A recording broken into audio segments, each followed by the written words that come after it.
tout mon temps, c'est la tête de Wam.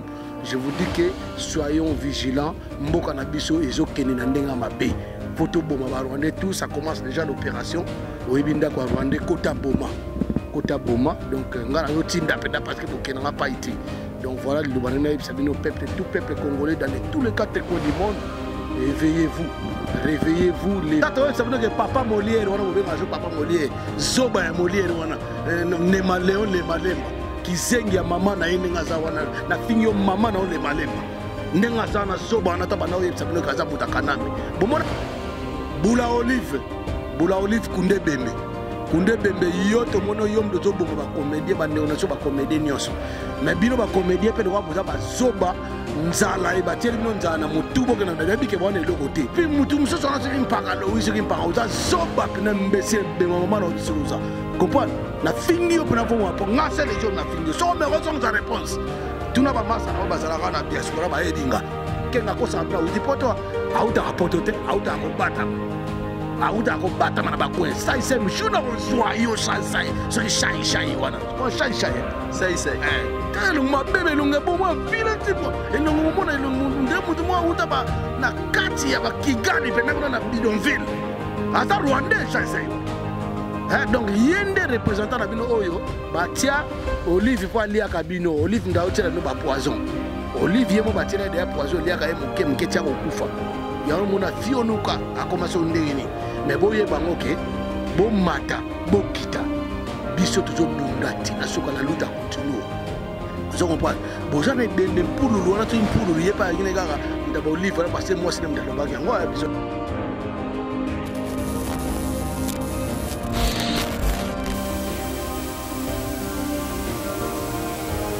Voilà, chers amis internautes, merci pour vous belé liboso avec écran nabino kolanda biso nakati ya chaîne nabino Kumbela Mokili.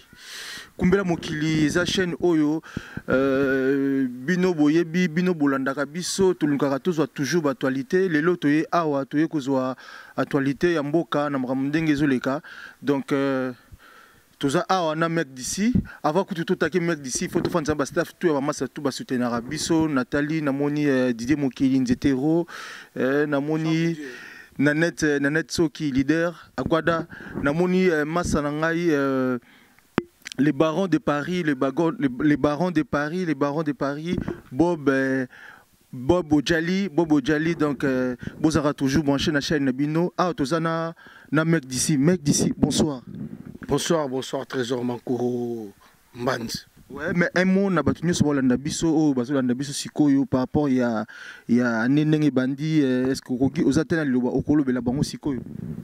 Le bien le bamo vous allez bien, vous allez veiller, vous la mouka, vous font la mise beau téléma, parce que tu vois tu kamboka bongote dans les débandades boy. Vous comprenez? Dans le bonga le bel bino peuple congolais tout qu'on soit unis. Avec l'unification, avec l'unition, on va faire avancer le pays, on va libérer notre pays totalement. Parce qu'on n'est pas encore libéré, on est toujours occupé. Vous voyez les genres de vagabonds qui sont à la tête du pouvoir, au sommet de la nation. Ils ne foutent rien du tout, ils sont en train de nous manigancer toujours.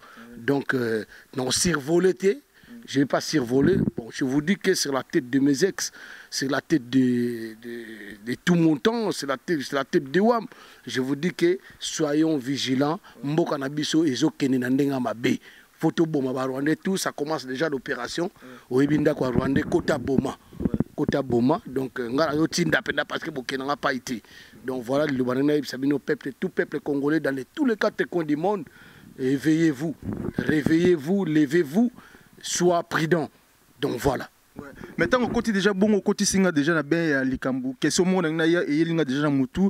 Est-ce que vous êtes au courant ndenge ba uti ko beta ba masasi ba uti ko sakade ndaku ya Ruberwa? Ba nani ba uti ko beta? Ba uti.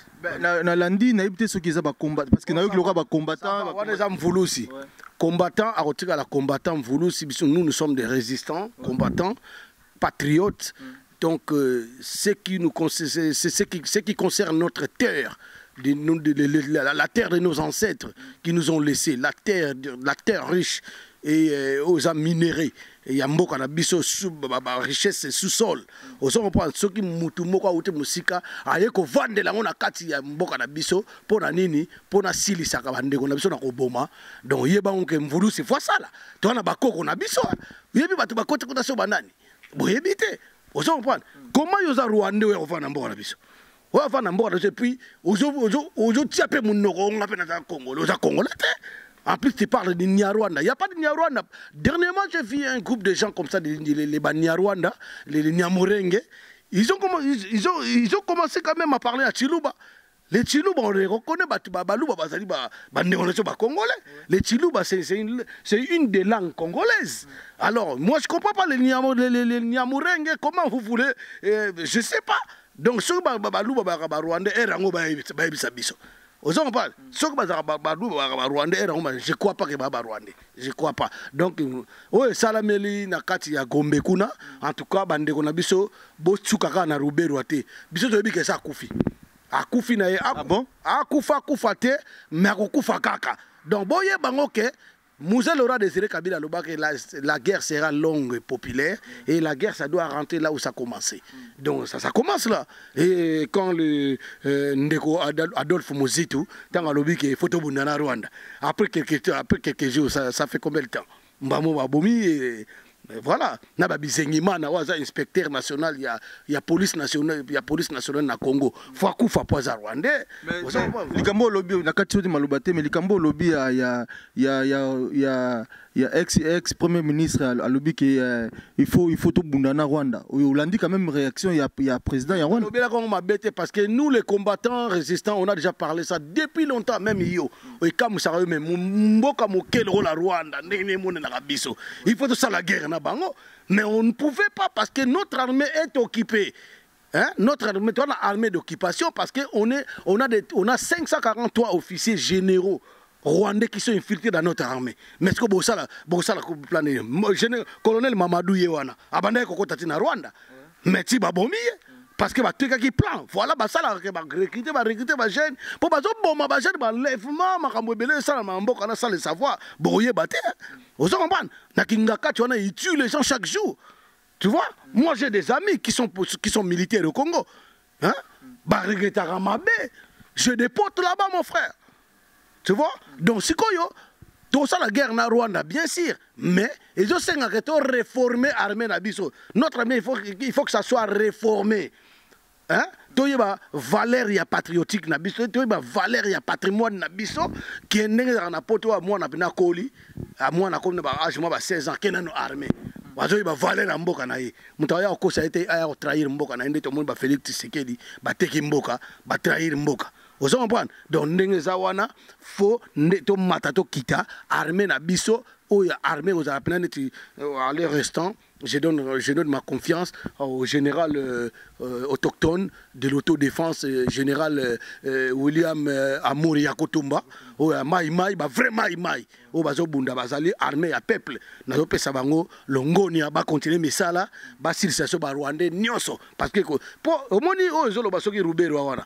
Comment un Rwandais comme ça? Un Rwandais, est-ce que j'ai oublié aussi de te dire que c'est lui qui s'est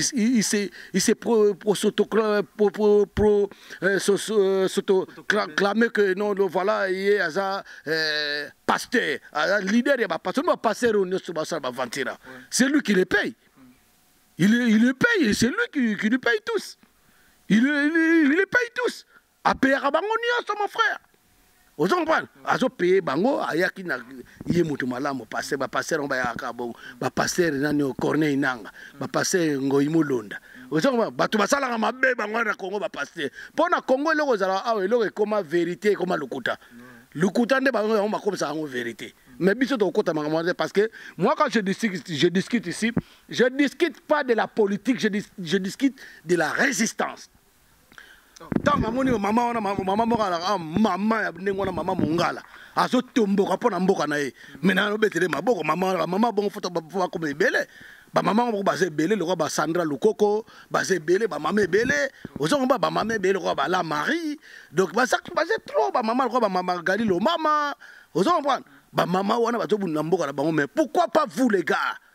Toi, batama kasi ba musu ba beta ba ma kofinanzela ba musu mais boza ba balite boza mi bali ba musu bona lokolo lokoso likolo lokoso ndeko na Daniel Safa benga likolo supu likolo supu lo ndeko na nani oyo prophète Ngefa mo ba tundebo ba sala nzambe ya so lokolo ba prophète Ngefa wana prophète Ngefa na kini balo ba na kini na bomba prophète bakanga ki prophète Ngefa batikeli bana parce que ba halo la cause mo vérité pénoble bakanga Mike Mukeba na prison pour rien parce qu'il a réclamé mbongo à l'état 15 millions. Après Mike Mukeba il a prison mais bangba beta lisusu 6 millions ba débloquer 6 millions moko pona alternance ya mboka olingi kozwa photo ya moto ya bomi bandeko na yo moto asumba na ndako na nzungu asumbi na nzungu ya mama na lambila na 12e rue pa na bino na IDPS asumbi ba violer batu batumbi batu mutu wana yongo chai na mbongo po bakongole ba makolia mais quelle manière oza zomba mutu na nengeni ojuzu benga président na soki Félix wana balingi ku basala ki nde na yoka ki natali information bangi basala fête moko par rapport ya alternance ya mboka pe bangi basala monument moko buba ocha ekeko ya président Tshisekedi na ex président ya mboka Kabila yo. Non, par rapport à Ndenge Basali. D'après, tout à l'heure, on a un statut. Ceux qui ont construit un statut Morobo, c'est symbolisé Moutou Morobo. Alternance, non, alternance, on va y arriver. Bon, moi je te dis, écoutez, mes téléspectateurs, ne vous à la biso bongo. Yeboy Sabiso. Bakutunga Kamonima, ya Moutou, ya Valère Namboka, ou bien Batunga Kamonima, ya Moutou, ou ya Bomi Batu Namboka. Bakutunga Bangote. Barotonga monument ya traître le rôle à Félix aza traître a trahi aye bien que ba nomaye les épreuves sont là avion quoi ya loba et le côté mais babimisa nini na mona babimisa ceux qui le komongo ceux qui piné ya ceux qui peut goudron ba lokota ba kosi lango boîte noire voiture na blindé kenda wapi. Comment un président de la République qui a passé ordre et ordonnance par un ministre qui n'est refusé? Comment un président de la République qui est nommé le rôle à King ou à Mwanza? Makambu ya nini ya comment on dit? Na makambu ya on appelle ça comment? Makambu ya SNC ya Congo, chemin de fer ya Congo. Babo yango na bata FCC. Un président de la République au nomaka. Et puis il nous vient ici à la diaspora pour nous dire que c'est moi qui nomme, c'est moi qui révoque. C'est un aventurier, c'est un mot sans pied. Le mec là, c'est vraiment, excusez-moi, mais c'est un bouboule. Mais voilà papa, c'est salade le mec là. Voilà papa, on a tout le baki makambo Henri Magie à l'Obagande. On a biso ya babere rouge à l'Obagande. Donc Henri Magie il parle. Henri Magie tanga l'Obagande ba solo ayebi. Azamuta FCC, Azamuta PPRD, Azam chef président de la Ligue des jeunes, il y a FCC. Tant que vous savez que les erreurs Azalaga, pion ya Kanambe, Bondimanga, les Bondimanga, Bomona. Tant que vous savez que Papa Molière, Papa Molière, Zoba ya Molière, Nema Léon le Malemba, qui zengi ya maman na yenengaza wana, na finyo maman na on le Malemba. Nengaza na Zoba na tabana vous savez que Azamuta Kanambe. Bomona na kinga katite, Azosek. Bondimela kabiso mamti to ba bondima kabiso mais bino surtout ba bino soit politicien parce que yobe na tchao la politicien té ngala za résistant il faut qu'on différencie. Un politicien ne parle pas de la vérité. Un politicien il est là pour mensonger le peuple, pour arnaquer le peuple, pour escroquer le peuple. Donc il va rien parler comme vérité. C'est ça mon frère, arrêtez de nous mettre tous dans le même sac. Voilà, moi je suis pas un sac à merde à diarrhée, mon frère. Tous ces gens-là sont des sacs à merde à diarrhée. Sur les sacs à merde à diarrhée. Voilà. Mais par rapport à moi, sur le bawana, tous au courant, il y a papa Nabiso Autokufa, Azaki na États-Unis, mon frère, je suis très prudent et je suis toujours na regard ya kotala ba politicien parce qu'on n'a pas une classe politique au Congo. Tu as une classe politique médiocre. Tous les politiciens, moi je les déteste. Tous les politiciens, je les déteste. Tu comprends ou pas? Vous comprenez au moins? Oui, je comprends. Donc, les politiciens, on sont c'est pour ça que je mets les regards. Mon regard est tout droit d'eux. Parce que, vous comprenez? C'est pour ça que quand Daniel Safou balobaka, Daniel Safou bien, mais arrêtez de Timothée les noirs balobaka. Nazomona bango mais batiko kumisa bato. Les ozo bomba biso na Congo et ils allaient le fanatisme. Vous comprenez? Donc les ozo bomba biso na Congo, ngo bato mususu bato kamere. Mumo na ba Congolais bazawana. Mais kamera za Rwandais. Omona o Fati béton. Mutu musuku no mona be loko to lingi biso ba politicien wana nyoso muta ko sa ne makamala mutu biso ne to babo akende liboso to kumisa te so asali mabe omwe makambo to lo ba lelo Félix Tshisekedi très Félix Tshisekedi beto ya lokuta o so moto a matana ntaba na ye so nga matana ntaba siko mdio makambo to lo baka soka za kepe Martin Fayulu to ya bisende ngwana yanga biso ngana détester à tous les politiciens vous comprenez ngai tam suna mona idéologie mwana fils mukoko azana moi idéologie mais tam so bunga na bandenge mo ya mwa ndenge na yi tu comprends azo bunga mais na regeta po tam su bato na baza bato KRT un jour ba robomai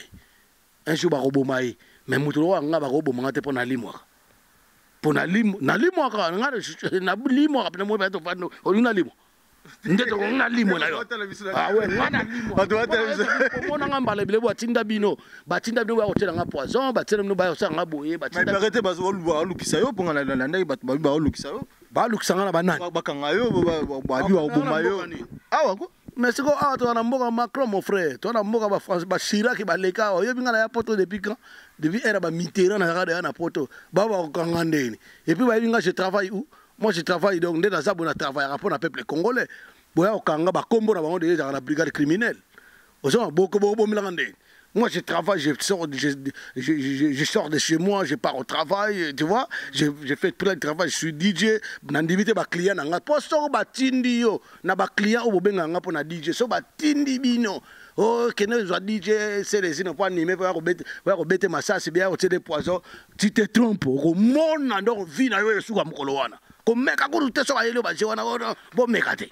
Vous comprenez? Donc, les politiciens, ce sont des politiciens médiocres qui vont péder. Vous comprenez? Même les politiciens, ils vont péder. Il y a une minute où nous avons beaucoup de armée. Na armée, mais pas armée congolais, pinga pena bana mboka po baza. Rubero a assassiné. Rubero a assassiné. Comment c'est possible yo vana na mboka batu on a 7000 hommes comme ba milice na yo o vana na bango bando za na président ozoki 1+4 ozana mboka batu mais ba soda bemba nyoso MLC bakufa bande oreso ba congolais yebisanga ndeko c'est ça comme c'est ça normal ozo mvuka pe ba bomaka yo ba sala ba crime na mboka na ba enlèvement ba viol ba nini ba arrestation arbitraire ba zo sala ba safas ba saccage mo ba tamla na China rambo bo benga China zo ba zobo nyamo imbécile zo kanambe wana nde ba zo tamla na ye ba o nyoso tu wana o ba tamla na olive bula olive wana ba za ba milice ba Rwandais vous avez face à moi, ce sont des Rwandais, ils parlent pas lingala. Yo quand on a peine là on est côté na jomundu na bominde ko na Congo. Non, pas Rwandais. Vous comprenez?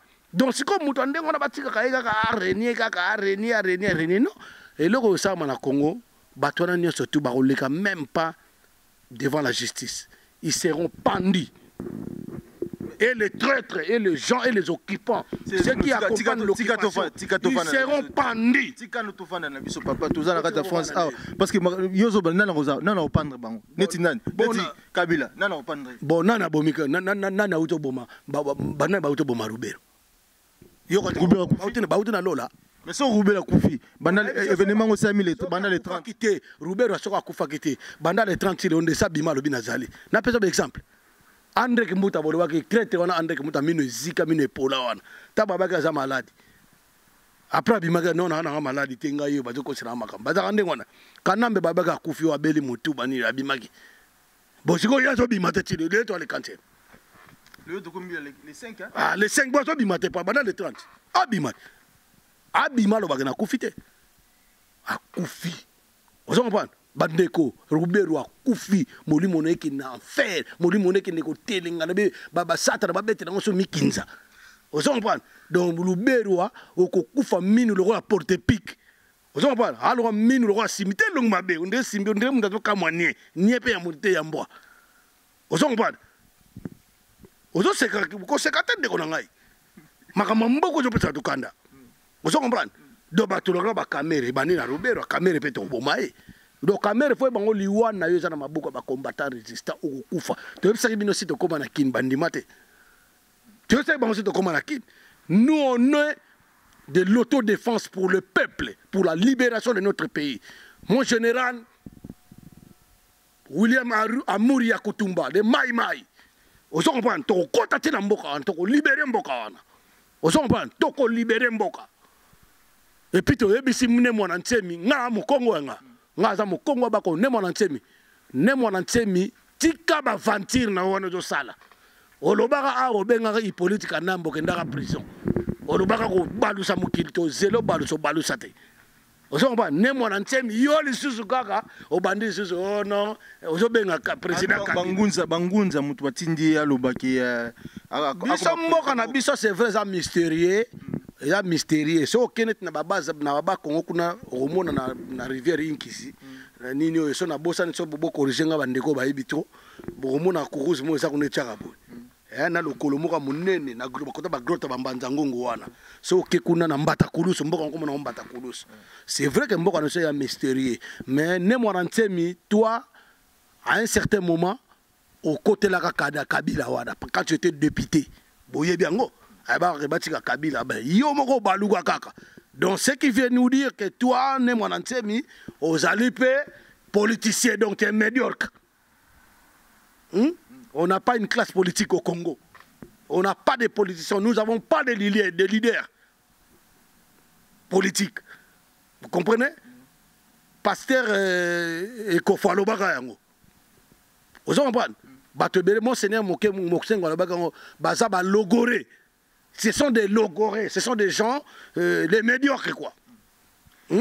Donc, voilà des placebos. Donc, ce sont on appelle ça des piducs.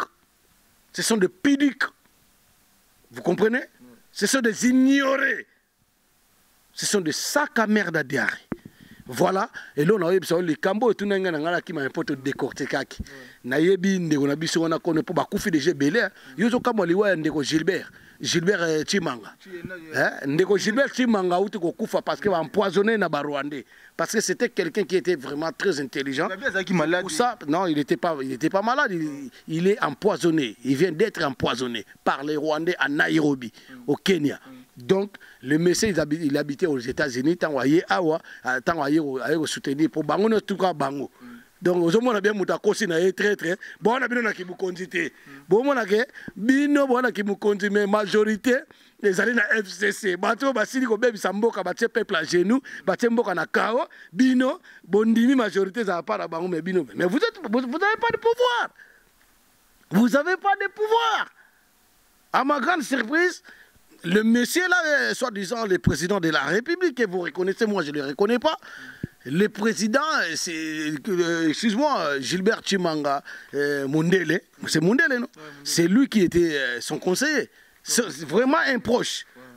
Il n'y a pas que ça. Il pasteur à Koufa, garde de corps, yebi ba uti ko Koufa, et mutu moko pas qui pembe na yebo akendeki na makala, basé belé monsieur ba uti ba kini bisoto yebi ba to monsieur baza ko na ba kini, baza na ba relation pena biso ba lisi bango ba poison, ba to ba chatumbo akumisa kamere. Yo kanta ko tsasu makamuna ya, ko tsasu to funda ki partout, bangunda na ko simba le sute, o monsieur ba tie kapita wenza ko ya malade ndeka za na mpiki mo ya munene bokondo boabe.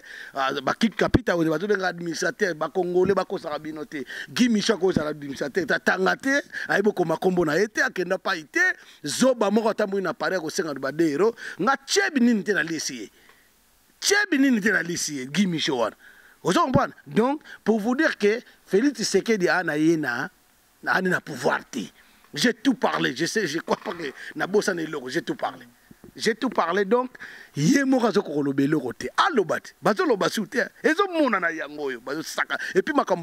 FCC, na autorité morale, vous appelez un président honoraire. C'est un président honoraire, comment ça? président Mboka Zaramoko. Yé moko na maloba na batuna monsieur le président soi-disant pour on avait soi-disant. Mais c'est soi-disant le président, il paraît que vous êtes une marionnette des présidents Kabila. Il a dit non, on a décidé de diriger les pays nodés. Est-ce que ça se fait? Nanda koni batata bazarami bale. Voilà, cher ami, bon, on a biso dans tout ça. Ah, c'est les inomèques d'ici. Donc, bon, s'abonner toujours à la chaîne Nabino, pour partager l'image, pour recevoir toujours bah nouvelle à bien.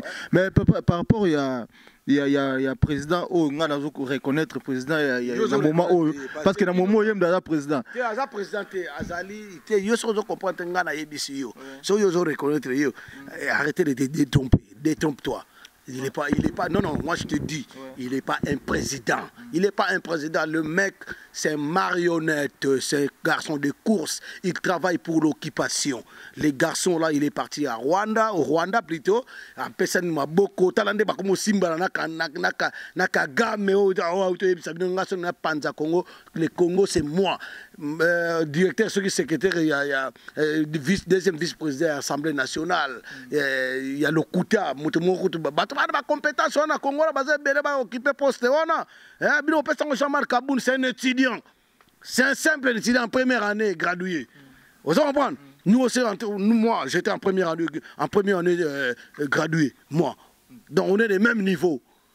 Malgré que je parle français à cette époque-là, voilà, on parle aussi français, je parle français d'une manière d'une autre, parce que j'ai étudié ça ici, là, j'ai évolué mes études ici, là, tu vois. Donc c'est pour ça, pour vous dire que j'ai le même niveau avec cet individu, cet indigène-là. Tu vois ce que je veux dire? Mais là, tu parles de qui, là? Je comprends pas. Je parle de Jean-Marc Kaboun. Jean-Marc Kaboun, il est parti au Rwanda, bah yebisi, bah l'accès, bah film, bah bitar. Mon dit autant au ciné yangotala awa tikala mutakala awa boyna boye to salaki boye babenda ke mampumbu babenda bakati basuka sama peka bakati babinenga zawana soka minga ko yanga bomona bato bata ote ako dissoudre bosina inane ako dissoudre parlement nandere na miracle ni ya dissoudre na miracle ni baba bere rouge ba lobi yango awa baolo bangwa ko zwa kite munda zwa ki Martin Fayulu yo taki le chèque. Troisième, tout le monde a les réseaux sociaux. Donc, Jean-Marc Kaboun a compris que, écoute, il y a des biso, il y a des biso, il y a des biso, il y a des biso, il y a des biso, il y a des biso, kanga munoko songa kuna zonga makamlo ba on mettre na jetant zongi bo asengi pardon bata FCC ba exige ka senga pardon asengate fils mukoko kaka fils mukoko on tanga bike non kanambe boy kabila photo kanga yo boy na boy ba kanga ye ba kena o mona te mikola tu bilamba PPRD ba bisa kanga munoko iye mo abendi ko no mona ke na kamera c'est tout le mboka na biso izana mo jeune les amakasi na biso on a zobenga ba médiocre, ce sont des politiciens classe politique pourrie, on n'a pas de leader politique o pnande ki ba Che Guevara ndebe ba Fidel Castro bazala ndenge mona ba Poutine bazali ndo mona ba président Mobutu Sese Seko kokongwendo wazabanga ndenge ba Musée Laurent Désiré Kabila ndenge bazalaka ba Emery Patrice Lumumba tout ça la bango te lelo ata ba ndeko nzo ba Daniel Safo na tam super yalo ba soupe mukomso mo ba pese na soupe ba sangisa na ngulu o mona ko changer nae yanga nga na isa oke ngai nazala nga muta ba politicien te pona mona pena olinga nkoya kamusa ngai olinga nkoya ndezo finga occupant wana abato zo occuper bona boy mais kende administrateur ya FCC lelo na olinga nkoya ba José Makila apesa kanambe abenga kanambe abenga et puis na kamwa ka ba homme politique na biso ba bemba bana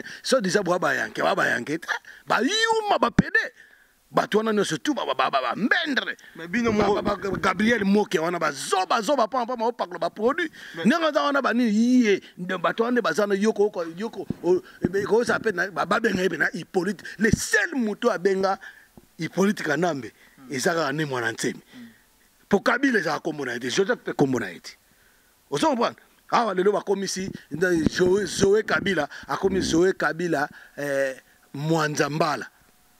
Vraiment rwandais, on a un français dans le discours. Mais c'est mon frère.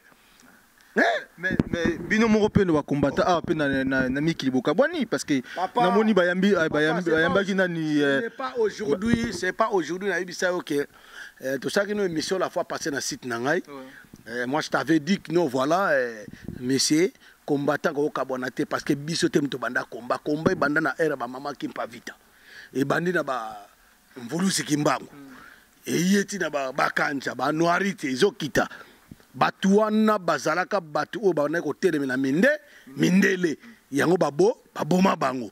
Donc combat et go Kabonate mutunde mdalemba combat za ne su combattant te tinga selesino na bia na tikina ba combattant na bunla na sumbu na sing ba occupant pardon. Comprendre? Pour battre, comme ça Félix Telelo. Comme ça Félix Tshisekedi Lelo, oh béton, bon aboye. C'est bango battre ba éviter que Félix Alobara partenaire neza kanambe. Mais c'est là tena tout niko battu wana to boto talangai. Boye bisangai. Tabino bokum ça béton, boye na boye. Mais mutango béton boto comme ça Félix, boye éviter que kanamba sala ke ya minena Alobara pe rien. Bino ko boba o fakanga kanamba. O kanglende ni bango to signer, ili kelembara bango. Si tu as Kabila dégage, si tu as bino comme ça béton azali mutuna ye, c'est un mot qui peut faire dégager. Vous comprenez? On a linga Rolanda moi Fayulu parce que yé ba vota qui yé ba azaki élu démocratiquement par le peuple. Donc on va bafouer volonté à peuple. Donc on a un peuple, on a un peu de nombre. Donc on bafouer peu volonté nangai. Comprendre? Pour vérité yangwana. Nous on est en train de combattre pour une cause qui est noble et juste. Et juste. Bon, c'est Kagame qui est à l'auteur. Il y a la tragédie congolaise, le massacre, le génocide de Osama, le béni par-ci par-là. Quand il vient, quand vous allez là-bas pour le serrer la main, vous serrez les poignets de votre main, dis-moi, ça signifie quoi? Allez, bino bateau, il y a des talibans, des nani, des loubo, des zoba. Parce que les louba, ils comprennent, les louba, congolais. Comprendre? 1 million de déplacés à Balouba, oh, la guerre, il y a Kamouina Sampo, Bazan Ngambo Angola. Mais si vous avez Benga, Bazonga. Parce qu'on a compromis, on a été.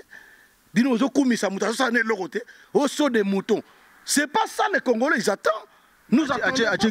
Gratuité, c'est du n'importe quoi, gratuité des études, des alors là, yonne aux aboyés, à voler na katanda qu'on a eu, à voler au chano matolo na katanda qu'on a, on appelle ça quoi? Charpente. À votre charpente, na katanda qu'on a, on peut exemple.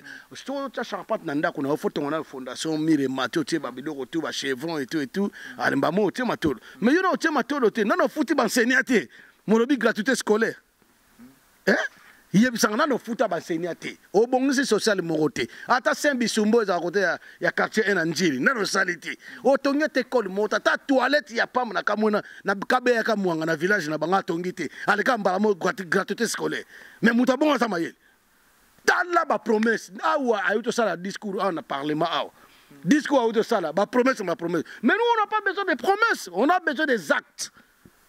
On sait les poissons de moutons, c'est ça, saut de moutons, est-ce que ça saut de moutons, on a évité, ça là au moins que tu as sur péage, n'est-ce pas, tout le monde va mourir, ça va péage, ça là au moins péage, et puis à ça, on a un peu rapport ça là, parce que Batakabila baloba na kanambe, baloba que biso to salarié pendant 19 ans, donc makamutu yo ça na mboka wana, donc biso mu faut signer, oye bien ngo.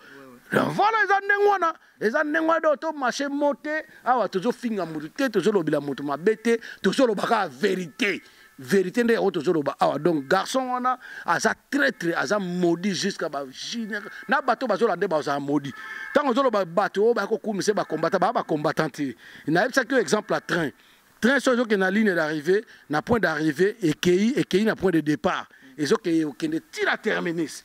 Donc nous sommes combattants au matin, combattants de 7 au matin, quand tu as au bout de la mboka, tu as dit, oh ya lembi, akiti na gari nga kita. Osa so combattant au tigaliwana. So au tigala au kufila wana, po bateau e obo changer, obo na kumza béton, bo yomo bundi sa bande ko na bino ba combattant, na ba parti monsieur ya diaspora awa ya mané to mona ba bande ko na biso ba te belé na temps ba kombo la moi parce que je n'ai rien à foutre de tous ces gens là, tu vois. Donc ba changer na bino bo comme contre peuple na bino bo comme na bino comme ça ba rwandais bo ba partenaire occupation président na bino soit disant ndimi na ya za président occupation ya marionnette. Il y a garçon de course placebo andimi na ye pour na peuple nyo comme to quand tu dois changement biso problème na biso na Congo ta toujours bunda et ça qui changement ya présidenté tu on a besoin de changement de système vous comprenez tu on a bunda pour na changement de système chasser l'occupation Vous comprenez? On a besoin de changer le président. Comprendre? Donc, le président a solo par la volonté du peuple. Il nous fallait que nous voilà, le président Wana allait qui s'abatte. Nous sommes le peuple congolais, à genoux. Batouana, nous sommes devant la justice. Et les occupants, on va les pendre tous. Le nom de Baboma Rossi Chimanga. Nde baboma Fidel Bazana, baboma le pasteur Lukusa, Ale Moloto, nde baboma Papa Wemba. Nde baboma Kinkesere Mene, nde baboma Madilu, nyo surtout bazana kacha na oloboma kamboyo, na oloboma kamone salamina. Vous comprenez? Nde baboma Arma Tunguru, babomi Sediki Nyanza. Babomi Teres Kapangala. Na Madilu ye baboma. Bango mutu baboma ye. Bang baboma Madilu. Bato bere ba ebi angote misusu mona mukolo moko ba bare akipe muta Madilu proche. Na tanga bakombo te poko tanga bakomba bato mikolo na olinga ngote me na kotanga bakomba bato ba osala mabe. Na ba traître ba osala na bango. Bato apampa na otanga bakombo na bango te. Ngana tika na ki kombata te. Boko sala nyonso bolingi boko ya na mbo. So bona mbongo na me na ko lia yango na lie yango na kotika ki kombata na ko loba na bino. Ozo comprendre? Donc bato na nyonso nde ba boma ba sango. Côté oui basango ebele bakufa na base na l'église catholique pour la marche à libération il y a non troisième mandat pour la libération bakosa ba Rositi Mangala ba Thérèse Kapanga ba Liki Nkulula bato bele bakufa ba mama bele bakufa ba boma na bakoka ba boma na handicapé bana ngaba na pesi bino mbote bana ngaba to kolonge tumba parce que Rositi Manga ayebisaka biso ko le peuple gagne toujours bana lusha. Bana lusha tokolonge tumba lusha ngondi panzana na ko comme ça panzana mais oya bien ba miyebi place bazali ozo comprendre oya bien ba miyebi place ba mission na biso bango nyoto na ba comment oye ba yemba na ba n'importe ba rwandais ba camere monte petone richa comme un musicien a comme un chanteur présidentiel mususu wana mutatikana mutakana me kamele ndoki wana ozo comprendre. Mais bakangaki quand même par rapport à une attaqueutaza nani musicien bangaba sala justice nga sala musala nango malgré toi na sepa na état. Nous sommes dans une situation de non état. Donc une situation de non état, c'est-à-dire rien qui marche, même à la justice, même à l'administration, même dans les travaux publics, même partout, rien ne marche. Vous comprenez? Même au sommet de l'état, il y a que des aventures qui se passent là-bas. Vous comprenez? Mais quand même, ils ont eu le temps d'arrêter cet individu, cet indigène-là qui est resté tout nu. Il est resté en poil, vous savez bien. Il est parti tout droit jusqu'à la prison de Makala, mais la personne qui est venue le sauver, c'était le caméléon, Kamere, Kingi. Il s'appelle comment, non? C'est son nom, non? Non, Kamere Vital Kingi, c'est son nom. C'est son nom. Les Rwandais en question, parce qu'ils ne veulent pas que le Congo marche bien, avec la bonne éducation de la jeunesse et tout, de la futurité. Donc l'avenir de nos enfants, ça nous demande quoi? Ça nous demande, il faut très bien éduquer les enfants. Donc voilà, c'est sûr que ils ont détruit le pays. Vous comprenez? Ils ont détruit le pays. Aujourd'hui, le monsieur, il a signé son arrêt. Il y a carrière naïe. A signé arrêt à carrière. Mais et puis il faut y défier la diaspora. Ici là pour la local est parti à Jourwana. Voilà. Donc c'est ce que je vous dis. Cette classe politique est vraiment médiocre. Ils sont des placebos. Donc c'est la tête de mes ex. Moi je vous dis, et c'est la tête de tout le monde, c'est la tête de tous ces politiciens. Ils vont passer à la barre. On va les pendre tous. On va les pendre tous. Là, ça sera sans jugement. Donc, là, on a joué Bissau, ok. Surtout les musiciens à Bissau, au moins les musiciens à tiré Moutakala. Donc, c'est fini parce que ça n'a pas mabé, bah yembe la mamamboka te. Mamamboko bah yembe stop à la guerre. C'est moi bah tomboka bah ngoto. Stop à la guerre, na goma guerre. Bah yembe la Congolais a su manipulé. Congolais est bouzoba na binoto. O benga ex-président na bino. Monsieur Kabila. Ya okipa monsieur Hippolyte Kanambe. Hippolyte Kanambe tangu azaki soi-disant président na biso mais azaki président ba Congolais taki mo bomé ba Congolais. 5 chantiers à promettre na salon. Nga comme awa. Déjà 5 chantiers. Mais papa yo kenda rappel Congo, au monde rappel mangwele na Congo. Loba yo le rose a au kenda na Congo donc à promettre nos 5 chantiers. Na no tango chantier le sala. Génocide na beni na minembo tina bayumbi.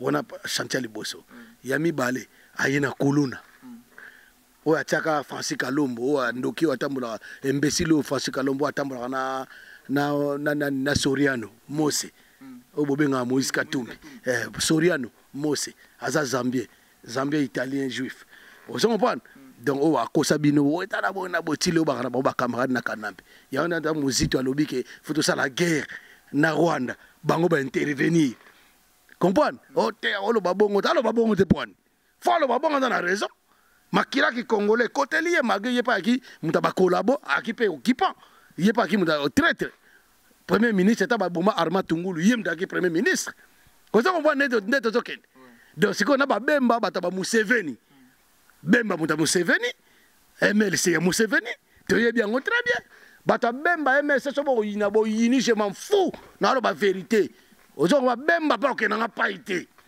ozo ba na lo ba vérité ozo ba ngai donc après sikoyo et comme sikoyo que non nga wana banini comme ni nani oyo na écoute wapi Olive wana allez 5 chantiers Kuluna chantier ya ujana wa troisième chantier chantier monsieur ba ina ba ketch ba pexi ba voiture ya poto yaka o ba chantier suka yego sala abomina ba catholique azo boma sans contrôle pour ba kazo kenai mais na suka na muta sale ba safasi wana et président o benga soki président soki matama o libumunene o soki tali muta matama ndeko na ko président pata pofo ba benga ba pata pofo bangwana saka merde diarrhée ngwana aya on peut ça fait bien à moi sinaye v pour les malasuka na bisiwa malasuka ba ko saba buso ba bango to lembi bino ozo comprendre donc sikoyo mutu abongo aye azala aye na suka nango mutu abomi asali ba misala wana no 5 chantier boy ya ndengo na prometteur ibina sali yango à la presse sikoyo na suka nango bon allez yo ye non je vais pas fouiner dans le passé tu vas pas fouiner dans le passé avec tous ces manigances, avec tous ces assassinats, avec tous ces génocides, massacres qu'ils ont fait au Congo. Toi, tu nous dis que tu ne vas pas passer, tu ne vas pas fouiller dans le passé. Hein? Oh, mon partenaire, c'est un père de la démocratie, c'est un père de l'alternance, Joseph Kabila, Hippolyte Kanambe, Augustin Kabouya, on a parlé à c'est un homme bien. Il a dit et il a fait. Oh, mon frère, bateau, loka bango bien dengeni. Makamanga je continue si go bou oh to bon bien mon cadeau. Donc le monsieur il sort des propos qui sont contradictoires. Tu vois? Dans sa gueule là, il est en train de sortir des propos qui sont contradictoires. C'est lui qui nous a dit, il a dit aux talibans, c'est pas moi. Hein.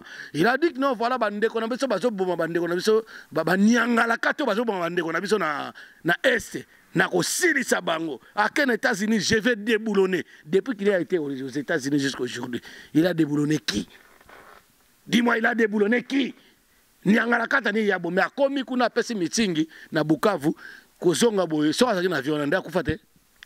Mais na tout so azaki na avion nda kufate. Nda kufa. Avion kwei. Voiture à blender quoi et kenda yozo ba propos na ozolo ba awa yo lobi a déboulonner tomoni akangi ministre apesi 10 ans na kasho na makala na moni ministre ya kangi so azanani aza mutu na ye moko alingaka laksa exemple papa boko sa subatuté alingaka laksa exemple tala mutu na onazo kange sikoyo 10 ans, mais laisse-moi finir. Est-ce que toi, au lieu de déboulonner les gens qui ont foutu la merde depuis 20 ans dans le pays, vous commencez à déboulonner la personne qui est à côté de toi là? So ba kosi la ke makamna bato na pour oui makambo ça na Congo nyo surtout ba muto pa ko opportunité a comme appel grand donc faut no bouquer ma seke to no bouquer mike makambo no so leka muto to leka ba moto ba acteur principal wana na Hippolyte Kanambe ba kumisa e Shinarambo yo za wana béton na yebte so ya béton po omoni farine peso sangi sango so la ta 4 jours kangma e comme béton mais soko bouquer ngo e boucana o ya za béton farine. Bidon plutôt si yo oza soit déjà quoi ça avion na yo lobé le côté voiture lobé le côté bunga bato bakufa il fallait réclamer bango bola nata procès pas mata enquête et salamate Vous comprenez? Enquête n'a pas baissé la maté. Et puis, c'est on a dit, c'est au caisse dans mon zindo. 15 millions bungi na caisse à l'État. Batounio, monsieur le président, il paraît, il y a eu la disparition de 15 millions dans le caisse de l'État. Tu sais, sa réaction et sa réponse, c'était quoi? Je te réponds. C'était quoi? C'était voilà. Oui, voilà, chez nous, vous savez, il y a un truc qu'on appelle COP, on appelle ça rétrocommission. Un président de la République. Et c'est pas mon boulot, les gens, la justice va faire l'enquête et tout, c'est pas mon... Oh, c'est pas ton boulot. Ok, il n'y a pas une COP en Oyemo. Donc, c'est ma touche. Et par après quelques minutes, 15 millions, il y a 15 millions, la caméra qui wana. Pour yem da yiban. Yem da yiban, on a somme da moi, on a boula, on a noté dans la ville, on a moi ça jibé. Boula, on a mis da, on a somme de baba chaînette, on somme de tambola partout, comme on a jet, 15 millions ça m'a ramené. À la même temps, non, voilà.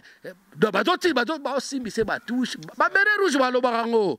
Balobarango, balobarango, balobarango, bataliba. Balobarango, 6 millions, on va débloquer 6 millions pour la fête de l'alternance. Est-ce qu'au Congo, il y a eu l'alternance? Au Congo, il y a eu la nomination. Au Congo, à la RDC, il y a eu la nomination et non l'alternance.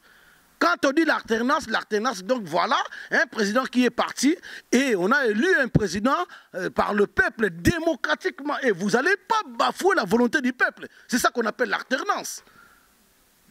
L'alternance, ce n'est pas que toi, on vient te nommer, tu dis l'alternance, arrêtez de mentir, toi. Eh, monsieur, tu arrêtes de mentir. C'est un mytho de la première catégorie, simple, ce monsieur. Donc voilà, c'est ce que je vous dis, vouloir ou pas, tous un leader politique. Je dis au Senga, ma pinga pede mboka bien de babomi roberwa, baboma bango nyonso.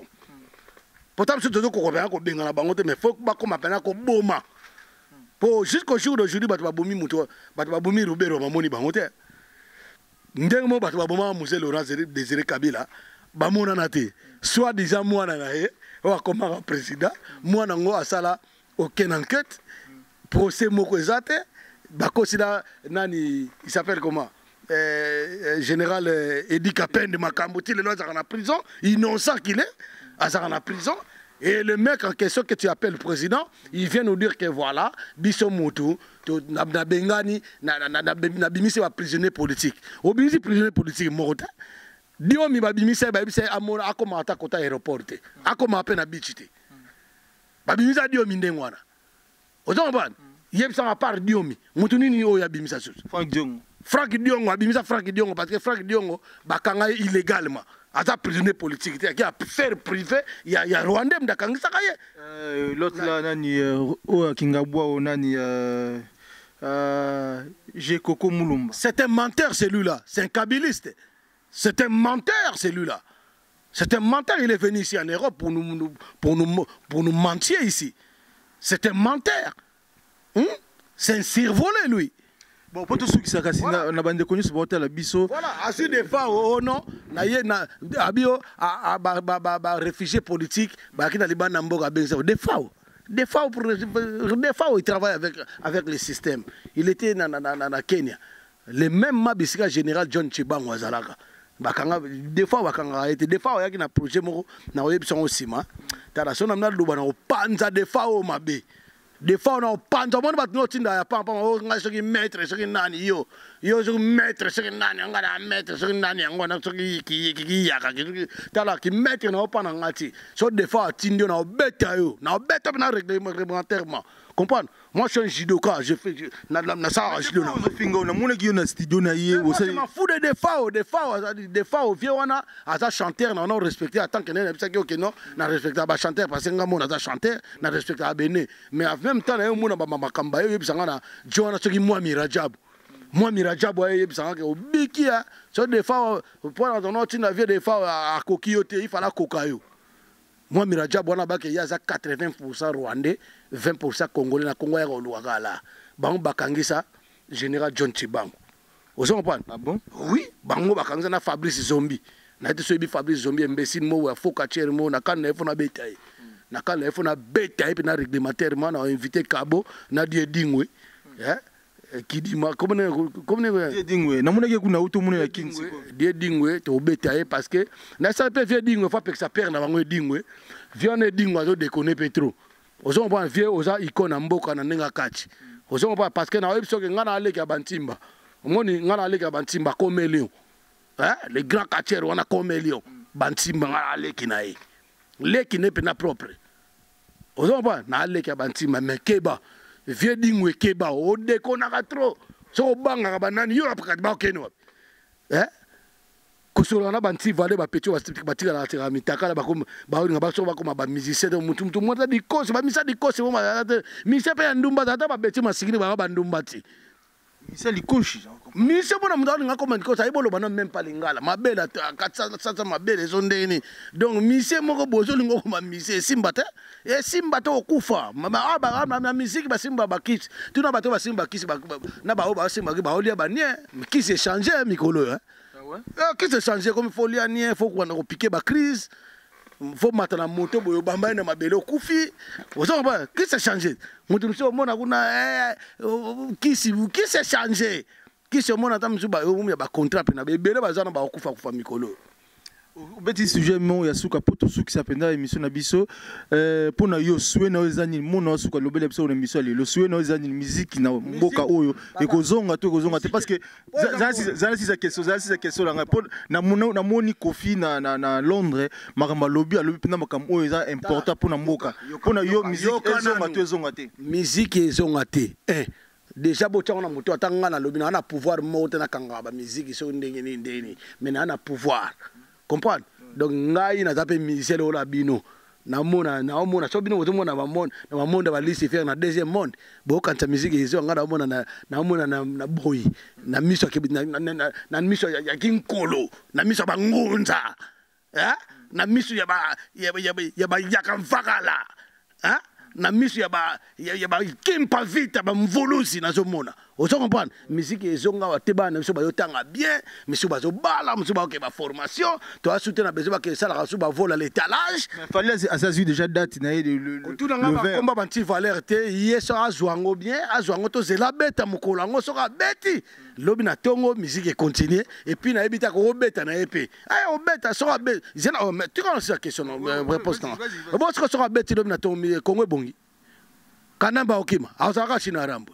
Mais nani mopao azobeta concert awa bika obeta concert pona bato ben makambo ya mutu wana otolo bakombo na ye wana so comme na otolo bakombo liboso wana fali so tungana ba bakombo la bango so tuni kombo na ya nde mona tasala ba ngombe bon yo ba buti na Londres mozo ba maloba mobo c'est bien alors makambo wana mais ego sala bien le kola bika ya concert azobeta pona Beni akende na Beni akende kuna na Beni so comme na Beni kuna en tout cas so abeti ata papa mobimba ndata mobimba so abeti kuna oyebike bata Beni ba osepela mwanda mwana ba perdre ba donc pas Beni kuna za Congo. C'est pour vous dire que sans Beni il y a pas le Congo. Le Congo avec Beni. Sans Beni il y a pas de Congo. Donc atira ba ventile wana sala pamba ngana olinga vient na ko fait l'homme de je te respecte là où tu es. En tout cas ko manquer au respect parce que na linga vient auto a composer bien ça la musique très bien. Alors viona na ko fingete so na bandeni mais vieux tika ba ventile wana sala wana musique o beta na ote. Po mukolo ngo tshente mbo mona bana mvulusi na nzela. Ozo mbana o mona mvulusi na nzela na yo. O beta te bo to ko boma na mukolo ngo. Ozo mbana e o beta mate wala ngam na zo makuru. Tezo ya obeta te puis yebango ke bato ba kufa bango ndosto ba kufa pona démocratie pona liberté ya mboka ba ko lamuka mukolango ta ba ko lamuka po ngala benga bango ni la sana bango ndena za sana bango ozo comprendre musique mo ko beta te et puis po yebango ke ba discours no ke ça et puis ba journaliste wana no ba yamba ke wana c'est pour ça moi je félicite Fabien Kouswanika na bien ta yo pe to ko ta na viango bo mo no ko sous faible. Mais Fabien Kouswanika a faible été. Vous comprenez? Bien les journalistes. Je le salue mon vieux. Fabien Kouswanika Changu TV en tout cas mbote vient en na linga autre continuer ndengwana alors ba bouffon musute les salades qui sont là les bolos qui sont là ils foutent rien. à part mon jeune frère Trésor Makuru Mbanzi ndenge aza boye na bato mosusu napesi bino bambote bao babangaka te bajournaliste babangaka te baloba vérité neti Dosta TV napesi Dosta napesi mbote na Diamant Noir, une fille, Jeanne d'Arc. Diamant Noir a bangaraté, alors on est vérité. Aux hommes, na PCP, Batutu ya Congo mondial, c'est les mec d'ici, Point TV, à travers chaîne Nabiso, Kumbela Mokili, azo Kumbela pas tuna. Aux hommes, na PCP Bokoto Mbote, na PCP Babé Maso Mbote place aux Ali. Alors, il y a pour Sabino que, journaliste, on a tout, va propos Mokeling, va nous va bouffon. Aux hommes, beaucoup tuna question. Bozo banga mutu bofana pour la tiso ba drapeau.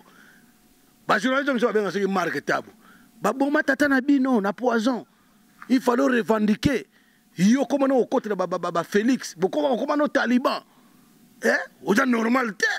Voilà, je te dis no tozaki on a kumbela mokili to ya kolanda mec d'ici pour tous ba information na yenyoso pe makamunyo so ndenge ezole kala mboka tutu na si to tunye ba question to sisi nyoso te même prochainement to rosala susu mususu ouais Bula Olive Kunde Bembe yo to mono yom do boma ba comédien ba neonaso ba comédien nyoso mais bino ba comédien pe kwa boza ba zoba nzala e ba tieli bino nzala na mutubo ke na ndabi ke bwana eloko te mais eloko mo ko sala po bangi ça y est akoma poni fois fait nzabina la sabino na TV bo ay tala bino et puis mutu muso sona se kimpaka lo wi se kimpaka oza zoba pe na mbese be mama na obisikoza comprendre na fingi yo pe na fo po ngase les zones na fingi so me raison za réponse tuna ba masa na obazala na diaspora ba ebinga de quoi na pesarani ni bayebi comprendre tuna sai wana tambola na kenga ko sabina utipoto auta rapoto te auta ko batama